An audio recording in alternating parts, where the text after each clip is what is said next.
nuestro Dios y nuestro Padre, queremos darte las gracias por tu cuidado, por permitir juntarnos al calor de tu palabra. Ayúdanos para aprender, ayúdanos para conocerte más a ti y a tu Hijo, que es nuestro propósito al estudiar tu palabra, que no sea solamente meras palabras, sino que puedan hacer la obra por tu Espíritu en nuestros corazones necesitados. Pues necesitamos de ti cada día para poder servirte en las circunstancias que nos encontremos, para poder servirte a ti para tu gloria y para el crecimiento espiritual.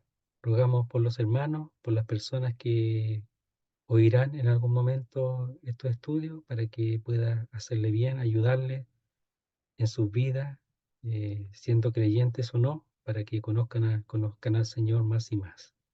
Te damos las gracias, quedamos en tus manos, lo hacemos todo en el nombre santo de nuestro Salvador, el Señor Jesucristo. Amén, Señor. Ya, muy bien. Entonces vamos a continuar en el capítulo 5 de los Gálatas. Vamos a leer desde el versículo 6, aunque vamos a empezar el estudio en el verso 10, vamos a empezar en el versículo 6 a leer. Gálatas 5, versículo 6. Dice, porque en Cristo Jesús ni la circuncisión vale algo, ni la incircuncisión, sino la fe que obra por el amor. Vosotros corríais bien. ¿Quién os estorbó para no obedecer a la verdad? Esta persuasión no procede de aquel que os llama. Un poco de levadura leuda toda la masa. Yo confío respecto de vosotros en el Señor, que no pensaréis de otro modo, mas el que os perturba llevará la sentencia, quien quiera que sea. Y yo, hermanos, si aún predico la circuncisión, ¿por qué padezco persecución todavía?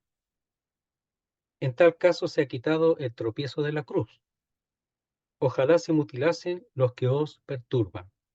Porque vosotros, hermanos, a libertad fuisteis llamados, solamente que no uséis la libertad como ocasión para la carne, sino servíos por amor los unos a los otros. Porque toda la ley en esta sola palabra se cumple. Amarás a tu prójimo como a ti mismo. Pero si os mordéis y os coméis unos a otros, mirad que también no os consumáis unos a otros. Digo pues, andad en el espíritu y no satisfagáis los deseos de la carne, porque el deseo de la carne es contra el espíritu, y el del espíritu es contra la carne, y estos se oponen entre sí para que no hagáis lo que quisierais. Pero si sois guiados por el espíritu, no estáis bajo la ley. Hasta ahí nomás. Y vamos a tratar de llegar hasta ese versículo en el estudio, a ver si alcanzamos. Entonces, habíamos visto el hecho de que ponerse bajo la ley es grave porque es en la vida práctica del creyente caer de la gracia, desligarse del Señor. Y ahí cuando vemos en Juan capítulo 15, que el Señor es la vid y que hemos de permanecer en Él. Y aquí lo que está impidiendo esa permanencia es esta nueva doctrina, el ponerse bajo la ley. Y bueno, el apóstol Pablo comienza el versículo 10 diciendo, yo confío respecto de vosotros en el Señor, que no pensaréis de otro modo. Y uno dice, bueno, ¿qué está diciendo ahí? ¿De otro modo en qué sentido? Me parece a mí, yo he leído algunas cosas, pero me parece que el pensar de otro modo, o el pensar igual que el apóstol Pablo, sería esto. Verso 5. Pues nosotros por el Espíritu aguardamos por fe la esperanza de la justicia. Entonces, el pensar como Él, o no pensar de otro modo, sería el hecho de la realidad, que como lo hemos estudiado previamente, en el estudio anterior, pues nosotros, o en cuanto a nosotros, por el Espíritu aguardamos por fe la esperanza de la justicia, o sea, que ellos piensen igual, porque esa es la realidad. Y después dice, porque en Cristo Jesús ni la circuncisión vale algo, ni la incircuncisión, sino la fe que obra por el amor, que ellos piensen igual, que ni la circuncisión ni la incircuncisión vale nada, sino la fe que obra por el amor. la fe. La fe primero, y la fe es aquella que demuestra después la realidad del amor, la fe. En la fe primero y por medio de la fe, luego el amor. Entonces cuando dice en el verso 10, yo confío respecto de vosotros en el Señor que no pensaréis de otro modo, uno piensa que tiene que ver con eso, porque eso es lo que Pablo piensa, esa es la realidad de lo que tiene el Espíritu. Primero, que por el Espíritu se aguarda de manera expectante la esperanza de la justicia, es decir, entre eso, la venida del Señor, la presencia del Señor. Y lo otro, que ni la circuncisión ni la incircuncisión vale algo, sino la fe que obra por el amor, es decir, olvidarse de eso, que eso no tiene ni un valor, no tiene, no aprovecha de ningún modo, no tiene ningún poder, ninguna fuerza, como hemos visto, ninguna. Y dice, yo confío respecto de vosotros en el Señor que no pensaréis de otro modo. Es decir, alinearse a lo que Dios enseña, alinearse a lo que el apóstol Pablo está enseñando respecto a la realidad del Espíritu Santo. Y eso es lo que tenemos que hacer nosotros, alinearnos en ese sentido, a la palabra de Dios, no de forma paralela, sino establecernos en esa verdad. Entonces ellos estaban aprendiendo una cosa paralela, un evangelio que no es evangelio, que es otro, distinto, no tiene nada que ver con la verdad del evangelio de que es la fe, sí, pero además el mantener una vida bajo un sistema legal y además con la marca en el cuerpo de la circuncisión para gloriarse en la carne de los judíos. Entonces, me parece que cuando dice yo confío respecto de vosotros en el Señor, está hablando de eso, de que ellos estén de acuerdo con la realidad espiritual y que la ley o la circuncisión no tiene ni un valor aquí, nada. Y que un poco de levadura leuda toda la masa. También tiene que estar de acuerdo en eso, que si entra un mal, si entra un error, eso va a afectar a todo, a toda la masa, a todo el cuerpo, a toda la iglesia, a todos los creyentes que están allí. Entonces dice, yo confío respecto de vosotros en el Señor, que no pensaréis de otro modo.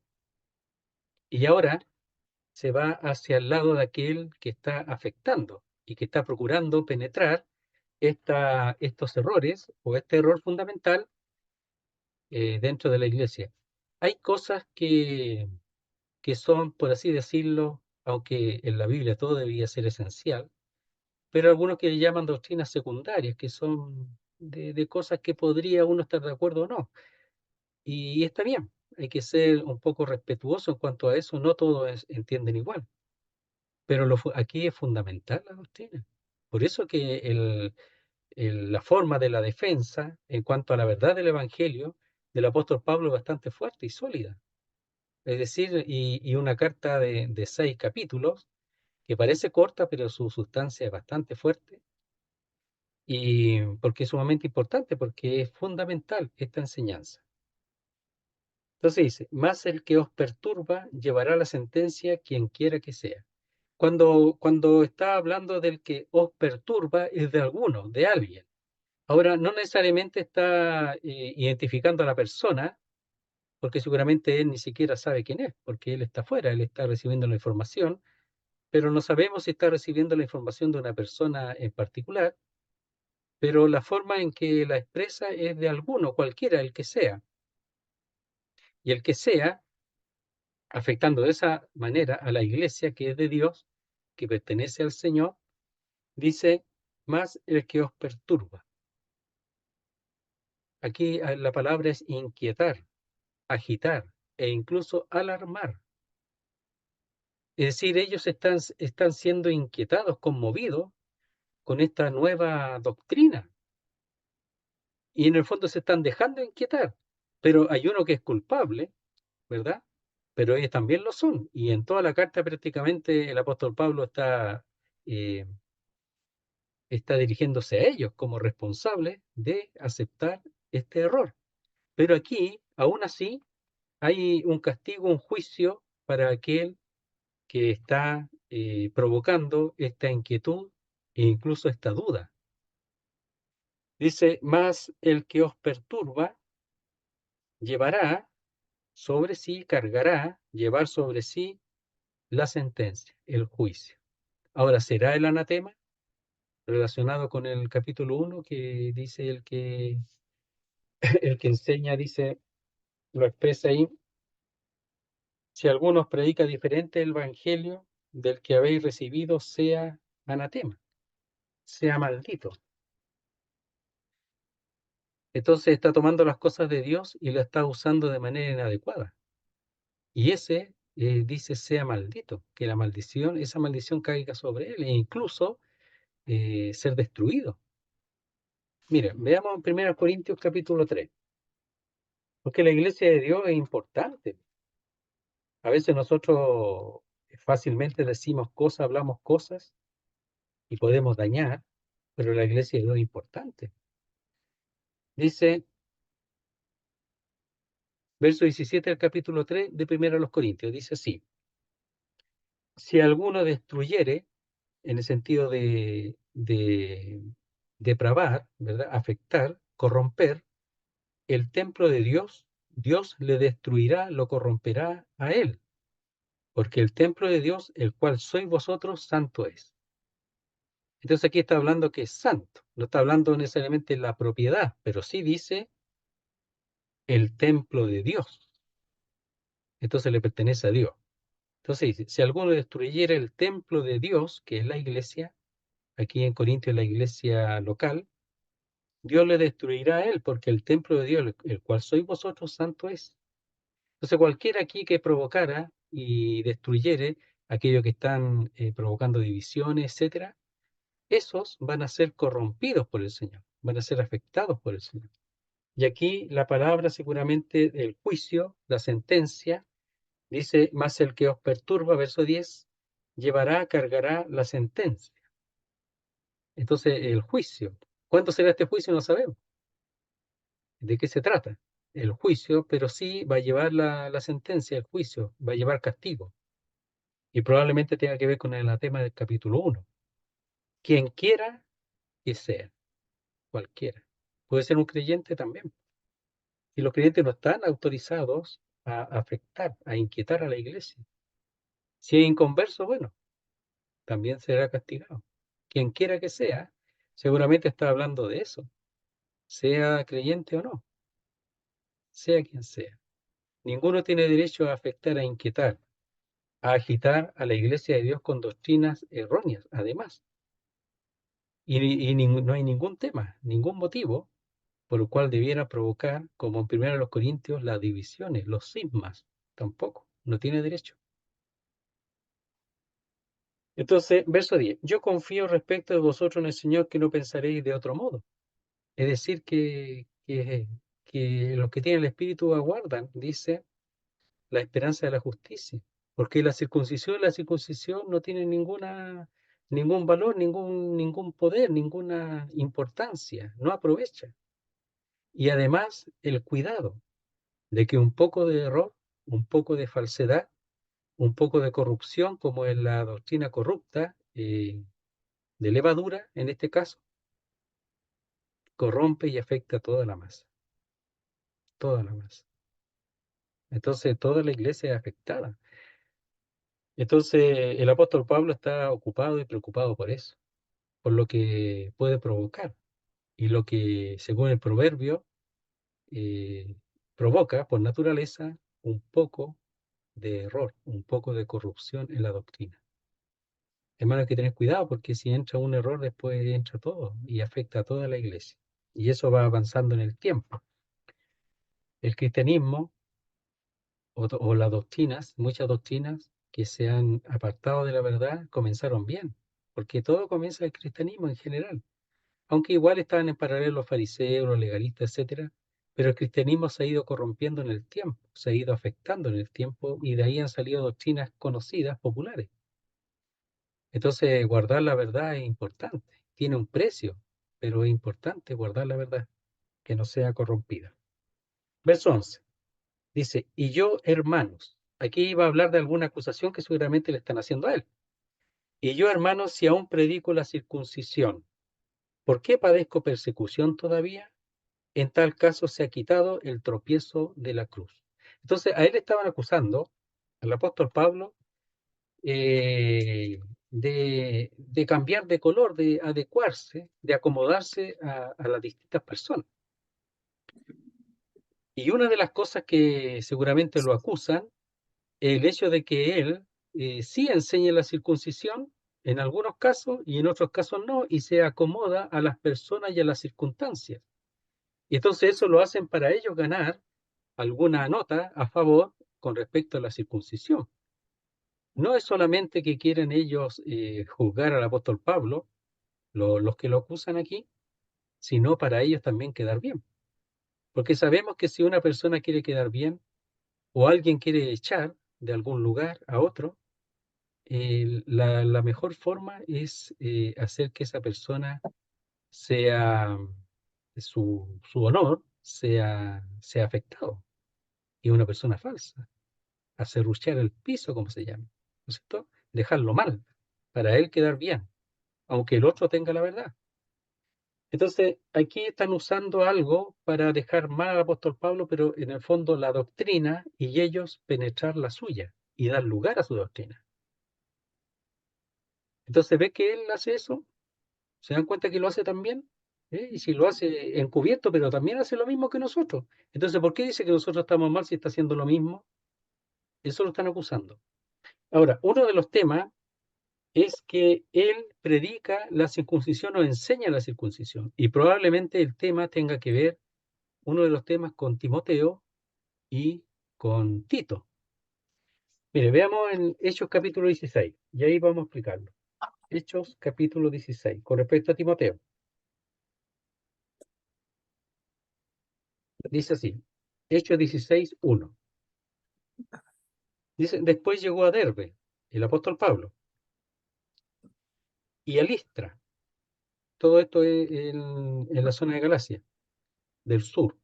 Y he aquí había allí cierto discípulo llamado Timoteo, hijo de una mujer judía creyente, pero de padre griego.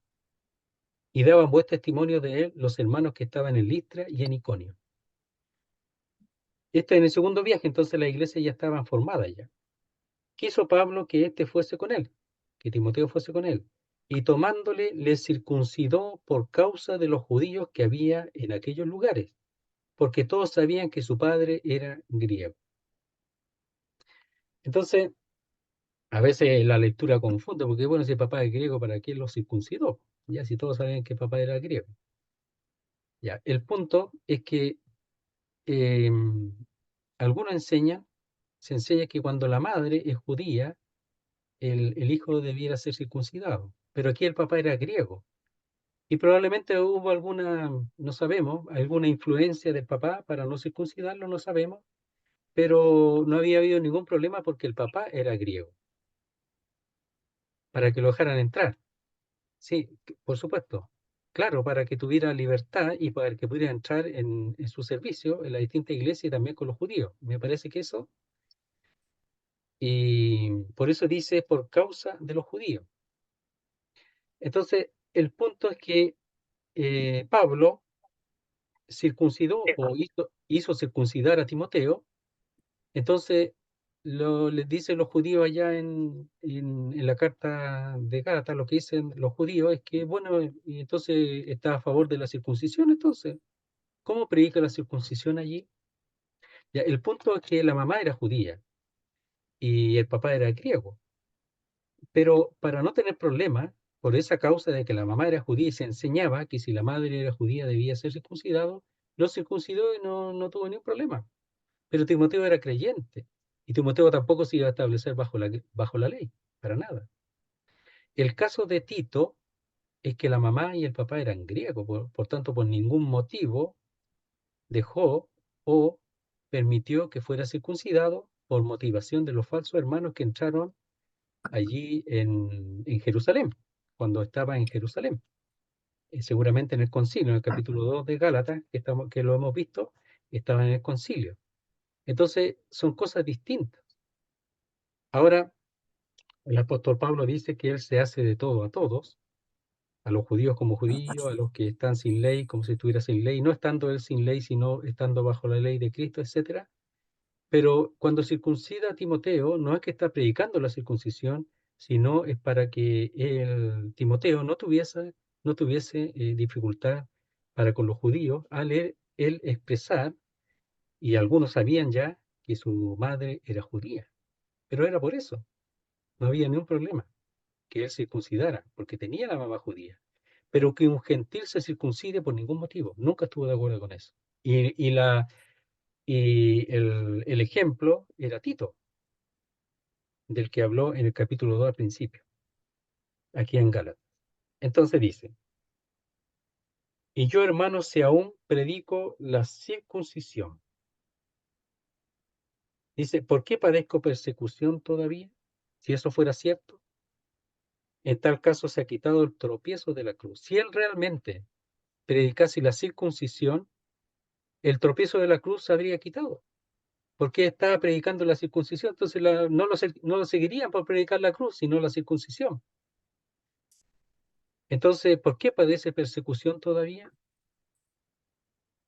Entonces, la acusación es falsa. Entonces, miren, esa oración, la primera, supone que la idea es verdadera. ¿Qué cosa? Si yo aún predico la circuncisión, supone que eso es una situación real, que la idea es verdadera. Pero si fuera verdadera, en realidad es en el fondo absurdo que la segunda parte sería absurdo.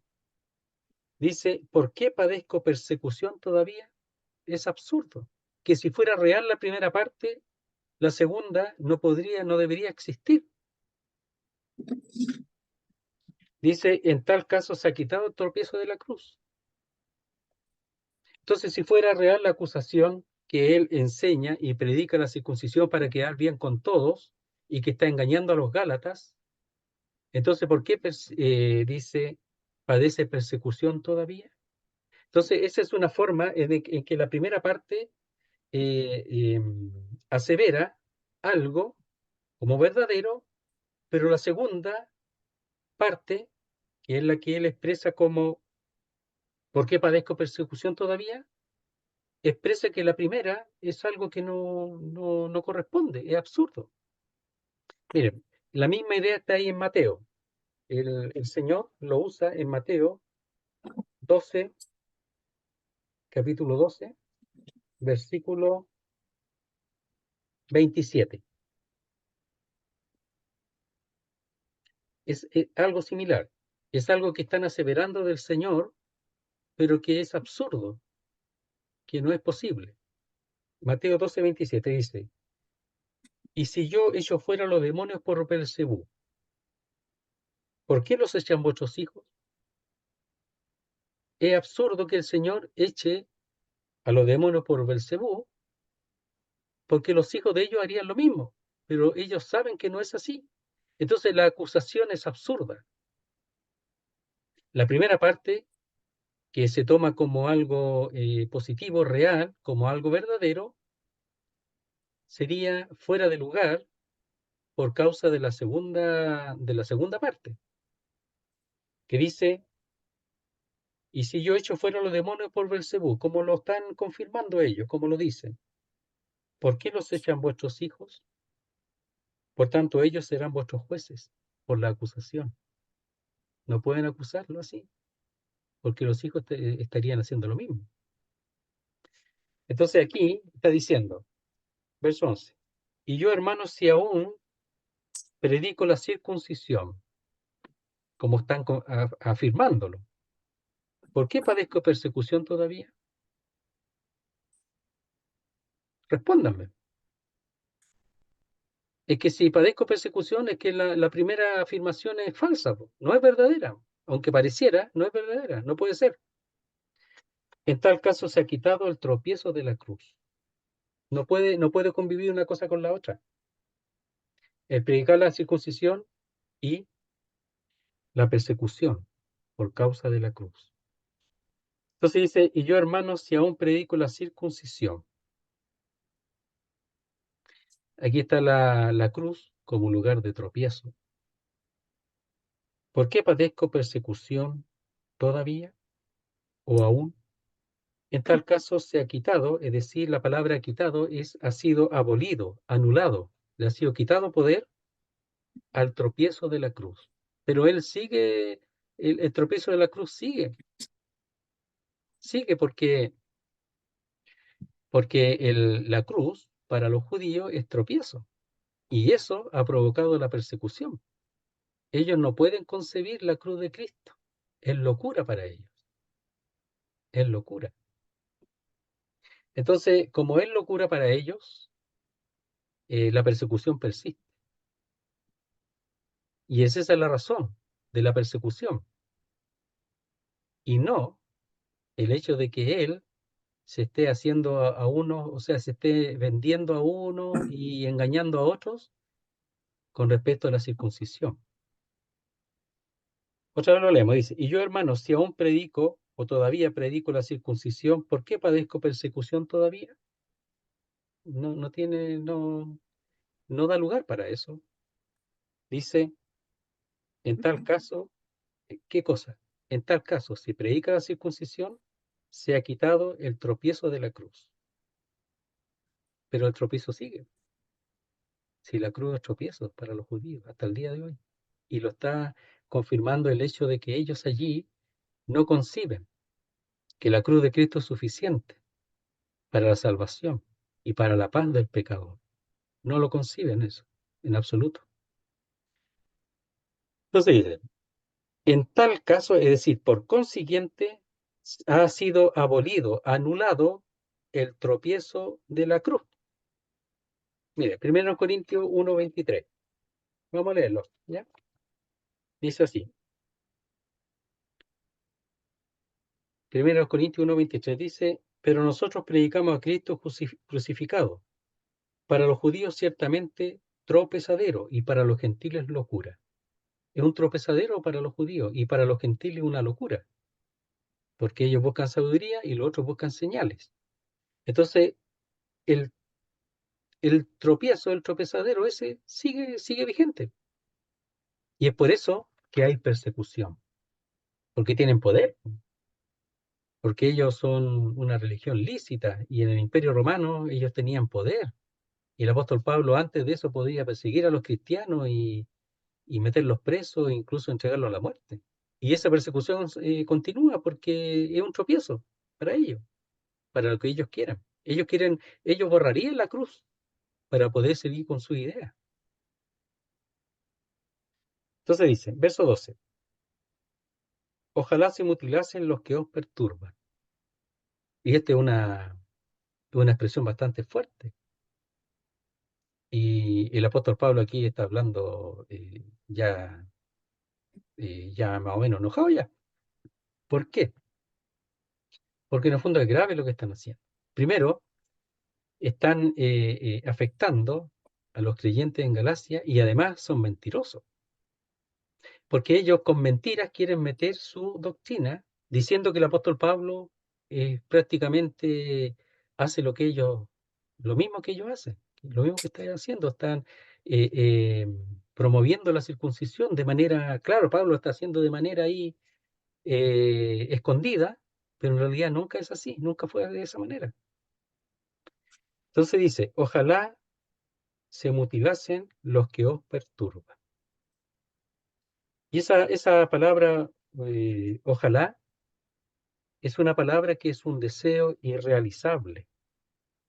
Habla de un deseo irrealizable. No se puede realizar, pero es un deseo. Como decía, ojalá te caiga, ojalá te atropelle un tren, ya, cualquier cosa de cuando uno dice, ya, ojalá, ya. Cuando ya está hasta aquí, le dice, ojalá te pase esto, cualquier cosa, ya. Entonces dice, ojalá, es un deseo irrealizable, o sea, un deseo por la molestia, ¿ya? Por eso se llama partícula desiderativa, es decir, de un deseo que es un deseo por la molestia que se siente y por la gravedad de la situación, ¿ya? Entonces dice, ojalá se mutilasen. Y ahí mutilasen seguramente es mucho más fuerte que simplemente circuncidarse. Entonces, allí sería, ojalá se castrasen, se hicieran eunucos. Entonces, es fuerte, pero él está diciendo, bueno, si están cortando prepucios, mejor que ellos se mutilen, dice, los que os perturban. O sea, ¿qué derecho tienen ellos? ¿Qué se creen? Son siervos del diablo, son ministros de Satanás, como dicen en 2 Corintios. Entonces dice, el perturbar es agitar, incitar, desviar del camino, que provocan inquietud. O sea, está inquietando, está desviando del camino, agitando a la iglesia de Dios que pertenece a Dios. O sea, ¿qué derecho sienten ellos que tienen para eso? No tienen ningún derecho. En el fondo ellos están peleando contra Dios. Pero el apóstol Pablo aquí expresa en esos versículos la posición de sea quien sea, que está en esa circunstancia haciendo daño y afectando a la iglesia, de que en el fondo se está oponiendo a Dios. Y en un momento, como lo vimos, llevará la sentencia, el juicio, el castigo, lo va a llevar. El asunto es librar y salvar a los Gálatas de ese error. Entonces está diciendo, yo confío y respeto a vosotros en el Señor que no pensaréis de otro modo, verso 10, que pensaréis como yo pienso, lo que estamos, si tienen la realidad del Espíritu, entonces esperamos, la aguardamos, que se presente la justicia, que venga el Señor. Pero el que está haciendo otra cosa, déjenselo al Señor, que Él se arregle con él. Pero ustedes no le hagan caso. Más o menos así está diciendo, no le hagan caso, no ocurre hacerle caso. Déjenlo al Señor, que el Señor arregle con él. Ojalá, como un fuerte deseo, claro, pues si el apóstol Pablo era la ironía, el sarcasmo lo usaba fuertemente, y además él muestra su corazón natural, qué cosa que él se enoja también. Se enoja, él defiende la verdad y se enoja. Y tiene el corazón del Señor, porque el Señor también hace lo mismo, se enoja. Ya, entonces dice, ojalá se mutilasen los que os perturban. Algunos enseñan que allí en, en Galacia, en Frigia más Brasilia. exactamente, había un servicio, ¿verdad? Habían templos de la diosa Cibeles, ¿ya? Y que este tenía un amante que me parece que era su hijo, pero era su amante, pasó después a enamorarse de ella y, y él por amor se mutiló. Y todos los que sirven a esta diosa, que se llaman los coribantes, ya, ellos se mutilan también por la diosa Cibeles. Es un templo que hasta el tiempo del apóstol Pablo seguramente todavía existía, entiendo que ya no, pero existe desde el siglo XII antes de Cristo, desde el año 1200 antes del Señor existía en esa zona. Y es de Frigia, es de la zona de los Gálatas, y probablemente él está pensando en ese conocimiento que ellos tienen, que algunos se mutilaban y se castraban por esa diosa, como lo hizo Atis, me parece que el nombre, a ver si me acuerdo, si lo tengo por ahí, el Atis, sí, que lo hizo por Cibeles, por amor. Entonces seguramente él está pensando en esa, en esa historia, en esos que servían a esta diosa. Ojalá se hacen como los coribantes, estos, que perturban a la iglesia de Dios. Entonces dice, ojalá. Y hay una palabra que aquí no la traduce, pero dice también.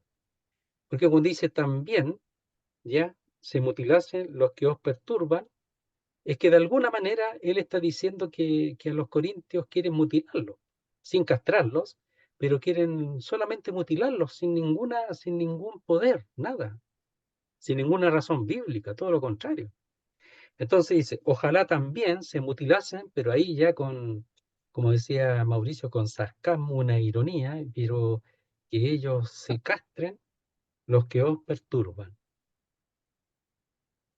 Entonces agitar, perturbar, inquietar, desviar del camino a la iglesia de Dios, no es una cosa tan sencilla.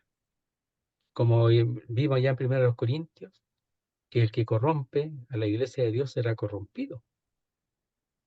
Lo dice ahí, y eso lo va a hacer el Señor. Entonces, verso 13. Dice, porque vosotros, hermanos, a libertad fuisteis llamados, solamente que no uséis la libertad como ocasión para la carne, sino servíos por amor los unos a los otros. Entonces, hay dos cosas.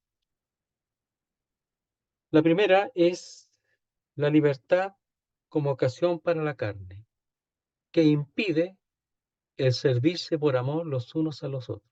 No puede ir las dos cosas juntas, o la una o la otra. Entonces la libertad no fue dada para que dieran ocasión a la carne, eso no, sino para que se sirvieran unos a otros por amor. Y este versículo es sumamente importante para nuestra vida, para nuestro servicio, para nuestra disposición con respecto a la iglesia, para nuestra disposición con respecto a los hermanos. Es sumamente importante. Y si nosotros recibimos el agravio, nosotros tenemos que saber que esto es importante, que nada externo tiene que cambiar nuestra disposición, nuestra realidad en la que hemos sido establecidos, en la libertad, para servirnos unos a otros por amor, sin ningún otro interés. Es sumamente importante el texto. Se pasa de largo. Muchas veces, como a veces estudiamos palabra por palabra, cosas, pero hay que sacar el sentido para nuestro bien y darnos cuenta lo que tenemos y el lugar en el que el Señor nos ha puesto, que es imposible a través de nuestras fuerzas. Entonces vamos a ver el texto, dice, porque vosotros hermanos a libertad fuisteis llamados, a libertad. Entonces, lo primero que está diciendo es que hemos sido llamados a libertad, no a esclavitud, sino a libertad. Y el verso 4 del capítulo 1, aunque la palabra es distinta, el sentido de la idea es similar. Dice así, verso 4 del capítulo 1. En cuanto al Señor, el cual se dio a sí mismo por nuestros pecados para librarnos del presente siglo malo, conforme a la voluntad de nuestro Dios y Padre.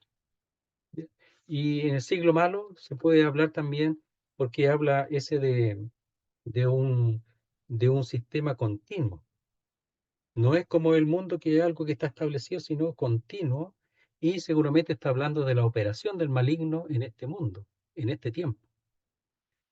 Entonces, y también podemos ver ahí en Colosenses 1.13, antes de explicar bien el texto. Colosenses 1.13. Dice así.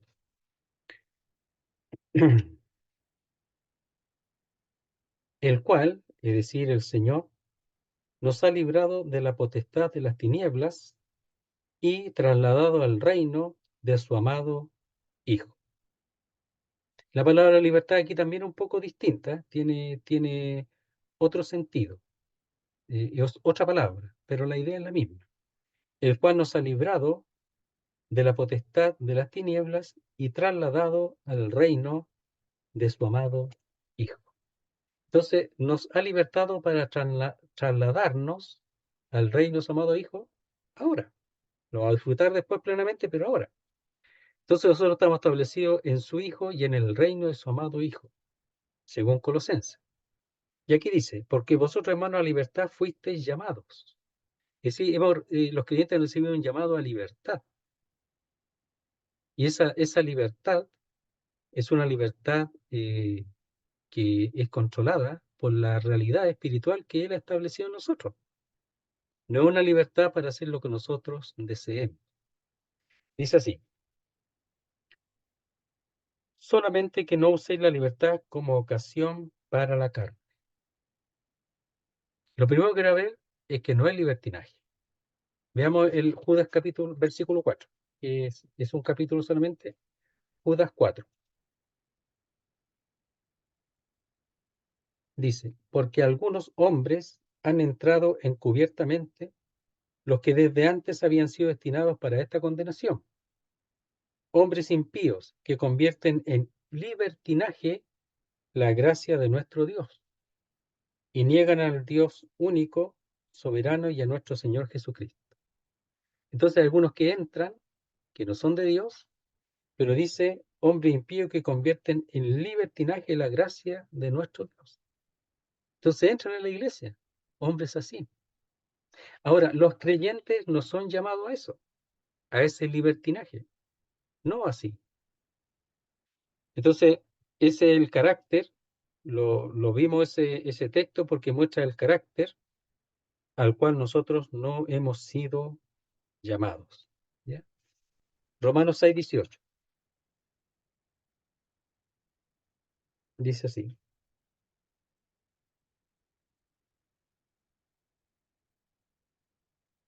Verso 17, Romanos 6:17 dice, pero gracias a Dios que aunque eres esclavo del pecado, habéis obedecido de corazón aquella forma de doctrina a la cual fuisteis entregados, y libertado del pecado fuisteis a ser siervos de la justicia. Entonces ahora, libertado del pecado, en este caso, ¿verdad? El otro liberado del mundo, de la operación diabólica, dice, veniste a ser siervos de la justicia. Entonces ahora tenemos otra cosa muy distinta, según Romano, en este caso. Pero aquí dice lo que no debemos hacer, lo que no debemos nosotros vivir u ocupar la libertad en algo que no corresponde. Entonces dice así, porque vosotros, hermanos, a libertad fuisteis llamados, solamente que no uséis la libertad como ocasión para la carne. La palabra ocasión. Entonces, la palabra ocasión ahí significa oportunidad, como oportunidad o como punto de partida para la carne. Pero más importante es que este es un término militar que significa base de operaciones. Eso significa en término militar. Entonces, cuando dice solamente que no uséis la libertad como ocasión para la carne, es decir, que no uséis como base de operaciones la carne. Que la carne sea la base para toda la vida y toda la operación y toda la función. Y aquí la carne está hablando de la naturaleza caída, la naturaleza pecaminosa. Está hablando de eso. En este caso, no es el cuerpo, sino la naturaleza caída, que es el principio dinámico del pecado.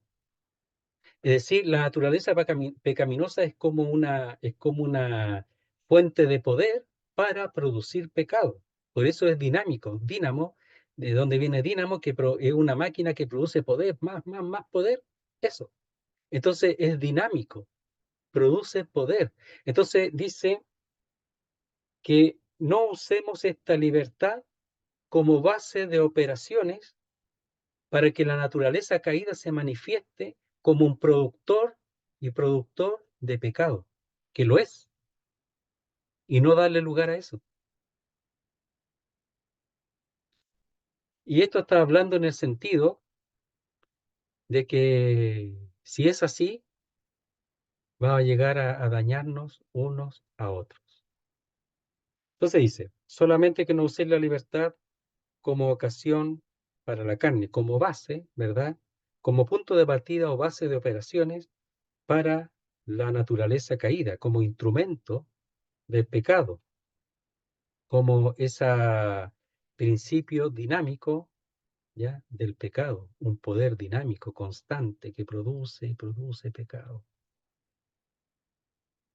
Hermano, nosotros tenemos que saber que en nuestra naturaleza, incluso en nuestra vida antes de ser creyentes, como sea, nunca le dimos quizás toda la posibilidad a la naturaleza pecaminosa de manifestarse por alguna razón moral, lo que sea.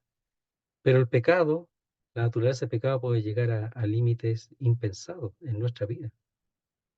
Hay personas que comienzan en su vida muy correctas y después terminan, sin Cristo, claro, terminan hundidos en el pecado, en el alcohol, en la inmoralidad, en la prostitución, en la borrachera, en, en, en cualquier cosa. Terminan en la calle. ¿Y por qué? Porque en la naturaleza, si uno le da lugar, puede llegar a cualquier punto. Entonces, que no sea esa la base de operaciones. No puede ser que un creyente tenga como base de operaciones, sintiéndose libre, la naturaleza caída. No puede ser, pero es posible. ¿Y eso cómo es posible? ¿Cómo se logra aquí? ¿Cómo se puede llegar a eso? Poniéndose bajo la ley, poniéndose bajo la dependencia del poder de la carne para agradar a Dios, para la santificación. Así se llega. Entonces dice, si no, es decir, en vez de eso, sino servíos por amor los unos a los otros. Y aquí cuando dice servir, en la palabra esclavitud, viene la palabra siervo, viene la palabra que se usa para los esclavos. Entonces, bueno, ¿cómo es la cosa? Ya. Bueno, pero en el fondo tiene la idea de servir, ¿eh? De servir aquí, como esclavos. Entonces dice, si no, es decir, en vez de eso, servíos por amor los unos a los otros. Entonces, la libertad hemos de usarla para poder servir a los demás. La libertad que hemos recibido en el Señor es para ahora ser esclavizados en ese sentido, en servir a los demás. Y esto dice, servíos por amor los unos para con los otros. Para eso hemos sido liberados, para llenarnos por el Espíritu de Dios, de las cosas de Dios, para servir a los demás en el ministerio, ¿verdad?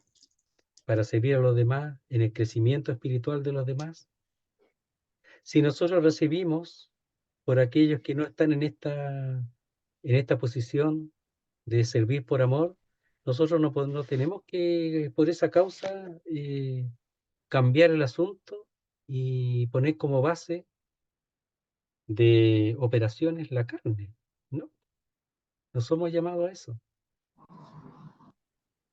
Entonces dice, porque vosotros, hermanos, a libertad fuisteis llamados. Y podemos ahí sacar ese paréntesis para servir por amor los unos a los otros. Es decir, para poder servir por amor. Dice solamente que no uséis la libertad como ocasión para la carne. Es decir, la naturaleza caída. Esa que produce y produce pecado. Ese cuerpo del pecado que aparece allá en Romano. Ese instrumento del pecado. No da lugar a ese. Ese no es la base de operaciones que somos llevados a establecernos para con los hermanos. No así. Entonces es importante porque cuando nosotros esa libertad la usamos correctamente, por el Espíritu de Dios somos salvos, somos libres. ¿Cómo volver a lo anterior? Ahora nuestro punto es avanzar, crecer en la gracia, en el amor, en la palabra de Dios, llenarnos de las cosas de Dios y eso compartir con los hermanos y eso servir a los hermanos en lo que sea necesario, en el ministerio, los varones, las mujeres también dentro de sus posibilidades, no públicamente, pero sí con los niños, en el servicio, en el ministerio, con las hermanas jóvenes, enseñarles a ser buenas esposas, buenas madres, cuidadosas de su hogar, esas cosas que se necesitan, ese servicio, pero para eso usar la libertad para servir, no para la ocasión de la carne. Porque, querido hermano, querida hermana, así no va a poder servir a nadie, no va a ser útil para nadie, sino solamente para destrucción tuya y de los demás. ¿Y dónde lo dice? Dice acá, verso 14. Porque toda la ley en esta sola palabra se cumple. Amarás a tu prójimo como a ti mismo. Entonces es la reflexión, porque dice como a ti mismo es una reflexión. Amarás a tu prójimo, a tu próximo, a tu prójimo como a ti mismo. Entonces, amar al otro como yo deseo que me amen o como yo me amo a mí mismo, como yo reconozco. O sea, y nadie quisiera que a uno le hicieran daño. Nadie quisiera que uno lo trataran con desprecio. Nadie. ¿Has sentido eso en la iglesia a veces? Claro, a nadie le gusta eso. Pero nosotros tampoco tenemos que pagar con la misma moneda. Nosotros no estamos para eso. Estamos simplemente para servir por amor los unos a los otros. Y esto lo digo porque ocurre muchas veces. Y lamentablemente muchos dejan de ir y de estar con los hermanos por esa causa. Y lo que hicieron en daño piensan que están súper bien, sea quien lo haga. Dice, porque toda la ley en esta sola palabra se cumple o se ha cumplido. ¿Ya? Se ha cumplido en esta sola palabra. Amarás a tu prójimo como a ti mismo. Y eso lo toma de Levítico. ¿Lo podemos ver? Levítico 19:18. Levítico 19:18. Dice así. Dice el Señor, mis estatutos guardarás. No harás ayuntar tu ganado con animales. Ya, le estáis leyendo el 19. Ya. El 17. No aborrecerás a tu hermano en tu corazón. Razonarás con tu prójimo, para que no participes de su pecado. No te vengarás ni guardarás rencor a los hijos de tu pueblo, sino, sino amarás a tu prójimo como a ti mismo, yo Jehová. Entonces dice, no te vengarás ni guardarás rencor a los hijos de tu pueblo, sino amarás a tu prójimo como a ti mismo, yo Jehová. No una respuesta de venganza, no, para nada, eso no. Pero la ley se cumple en eso. Amarás a tu Dios ya con toda tu mente, ya, pero aquí habla de amarás a tu prójimo como a ti mismo, llamado el segundo mandamiento en general, que es la división de las tablas, 5 y 5. Los 5 primeros mandamientos y los segundos 5 mandamientos. Entonces, amarás a tu prójimo como a ti mismo. Es decir, no harás daño a tu prójimo. No te vengarás con tu prójimo. No. Porque nosotros hemos sido libertados, como decíamos, para servir por amor los unos a los otros. Unos a otros. Entonces dice el verso 15. Esto es lo que evita el usar la libertad para servir por amor los unos a los otros. Esto evita lo que dice acá. Y esto evita cumplir la ley de Dios, que se ha cumplido en nosotros por el Espíritu que habita en nosotros, de amar al prójimo como a ti mismo. Se cumple por el Espíritu que habita en nuestros corazones, allá en Romanos 8:3. Entonces dice, pero si os mordéis y os coméis unos a otros, mirad que también no os consumáis unos a otros. Eso es cuando se establece como base de operaciones la carne, la naturaleza caída, es decir, aquella que es instrumento de pecado, aquella que produce dinámicamente el pecado. Entonces dice, pero si os mordéis y os coméis. Y aquí la palabra comer es intensivo, de tal manera que está diciendo comer completamente, tragar. Esa es la palabra allí. Entonces, si os mordéis y os coméis unos a otros, mirad que también no os consumáis unos a otros. Y esa palabra consumir es ser destruido también totalmente. Mira, hay una nota aquí que me gustaría decirla. Dice, cuando dice de consumir, como fieras salvajes, el morderse y devorarse mutuamente. Es no más que la exteriorización y el resultado de una esclavitud interior, esclavizados por la ley, esclavizados por la ley que anima a la carne y anima al pecado. Siendo libre, el creyente puede ser esclavizado, como están siendo llamados aquí por los judaizantes. Y el apóstol Pablo llamándolos a que no lo hagan, sino que no usen la libertad como ocasión para la carne. que presume de piadosa y tiene a su favor toda la apariencia de celo por Dios, pero en contra de toda la verdad. ¿Han visto a los legalistas? ¿Has visto que tiene apariencia de piedad? Que se sienten los super cristianos, que se sienten tan capaces, que ellos dicen yo oro siempre por ti y no oran nunca, que ellos dicen yo estudio la Biblia muchas veces y no la estudian nunca, que dicen muchas cosas, pero su vida y su actitud muestran todo lo contrario, que apenas pueden, te van a destruir. Yo lo digo para que lo reconozcas, no para que te vengues, no para que tú tengas alguna reacción ante eso, pero para que puedas tener la percepción clara de que eso es posible dentro de la iglesia y no ser ingenuo, pero no ser como ellos, sino servidos por amor unos para con otros. Eso tiene que ser así, no transformarse como ellos, no tomar la forma de ellos.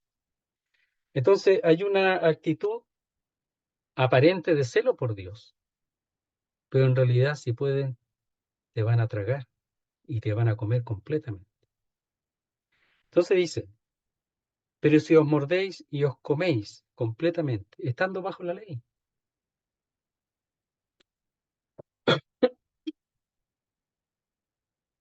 Entonces, el estar bajo la ley provoca eso, provoca el juicio, provoca la lucha, la discordia. Como lo hemos dicho, provoca la competencia entre uno y otro. Provoca el hecho de que siempre te van a encontrar algo malo. Eso provoca la ley, siempre te van a encontrar algo malo, siempre. Porque ellos se van a creer o ellas se van a creer perfectos o perfectas. Pero lo que ellos tienen que aprender es que tienen que ser libres. Es que han sido libertados no para eso. Han sido libertados no para vivir de esa manera. Han sido libertados para servirse por amor unos a otros. Y eso solamente se logra. Como vamos a leer, vamos a ver después. Dice, digo, pues andad en el espíritu, no satisfagáis los deseos de la carne. Así se logra andar, ser conducidos por el espíritu solamente. Nada más. Entonces estos versículos para la vida de la iglesia, personal y de la iglesia, son sumamente importantes, porque los creyentes ahí en Gálatas iban a terminar mordiéndose y hasta consumirse, tragarse uno a otro, al estar bajo la ley, porque la carne va a tomar su lugar, que siempre lo va a desear. Si por eso hay que estar constantemente en las cosas de Dios, en la escritura, hay que estar constantemente en la santificación, en el camino hacia la perfección, siempre, porque la carne siempre va a querer tomar el lugar. Y ellos, si se ponen bajo la ley, le están dando pero todo el crédito y toda la apertura para poner como base de operaciones a la carne, a la naturaleza caída. Entonces la naturaleza de la carne está todavía. El viejo hombre está todavía. Solamente hay que darle el control y te va a controlar. Y va a ser una destrucción para la iglesia, seas tú quien sea. Pero si no quieres eso, bueno, no uses la libertad para eso, sino siendo libres, ahora ser un siervo por amor los unos a los otros. O sea, yo te amo, tú me amas. Tiene que ser así. Pero tampoco yo tengo que cobrarle, si yo te amo, me tienes que amar. No. Lo que pasa es que lo ideal es que nos amemos unos a otros. Pero si tú no me amas, yo no voy a cambiar. No tengo por qué ponerme al mismo nivel de carnalidad tuyo. Pero hay que tratar de ayudar y sacarlo de ahí como el apóstol Pablo lo está haciendo ahora, para que ellos puedan vivir en la libertad y no seguir en el error de estar bajo la ley. Entonces dice, verso 14, porque toda la ley en esta sola palabra se cumple o se ha cumplido. Amarás a tu prójimo como a ti mismo. Entonces al amarnos uno a otro, ¿qué estamos haciendo? Cumpliendo la ley. No hay para qué ponerse bajo la ley. Si amando al otro, como te amas a ti mismo, si tú amas al otro, estás cumpliendo la ley. No tienes para qué ponerte bajo la ley. Y el Espíritu de Dios ha venido aquí porque es una expresión del amor de Dios, pero además el Espíritu, como va a ver en el 5:22, el fruto es amor, gozo y paz. Entonces por el Espíritu uno puede amar y con eso cumple la ley. Si nada ha podido cumplir la ley y ser salvo o libre por la ley. La ley nunca da libertad.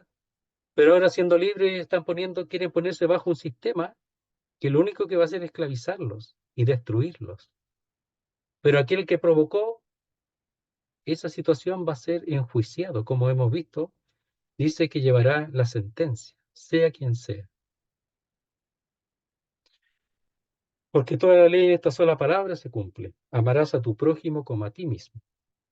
Pero si os mordéis y os coméis completamente, unos a otros, mirad, es decir, poner atención, observad, que también nos consumáis unos a otros. Van a llegar a consumirse, a destruirse, a la destrucción. Entonces, ese mirar es que ellos tienen que contemplar, tienen que observar, tienen que poner atención y decir a dónde vamos a llegar con esto. En un matrimonio, cuando comienza la discusión, la pelea, cuando comienza la discordia, y si eso continúa así, el punto final no va a ser feliz. Nunca. No puede.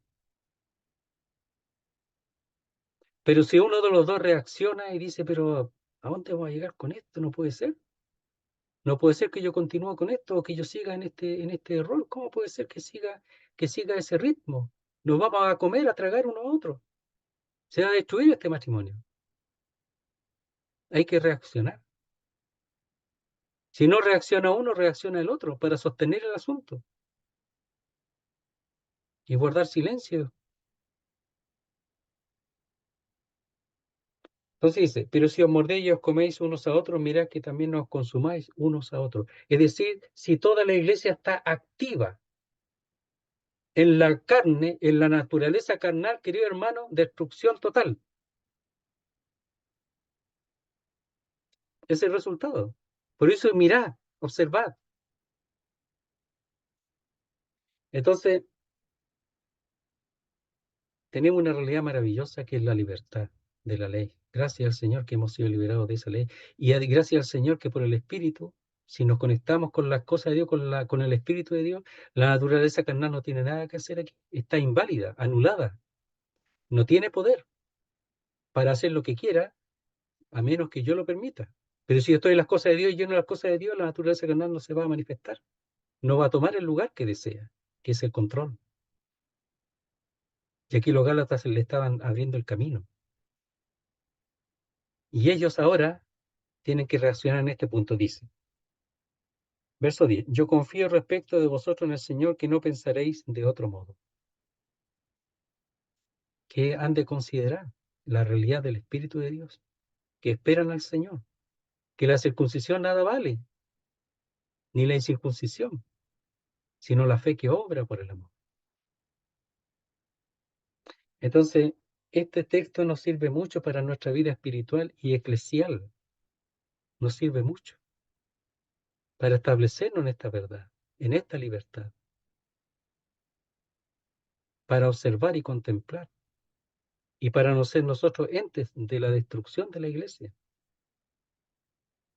y seamos sostenedores de la iglesia por el amor, sirviéndonos unos a otros. El interés por el hermano, que el hermano esté bien, que el hermano crezca, que el hermano salga de esa situación, que el hermano madure, que el hermano sea útil para la gloria de Dios y no para sí mismo, etcétera. Que podamos servir, lo digo de nuevo, a los jóvenes, a las hermanas, a las solteras, a las casadas, con ayuda,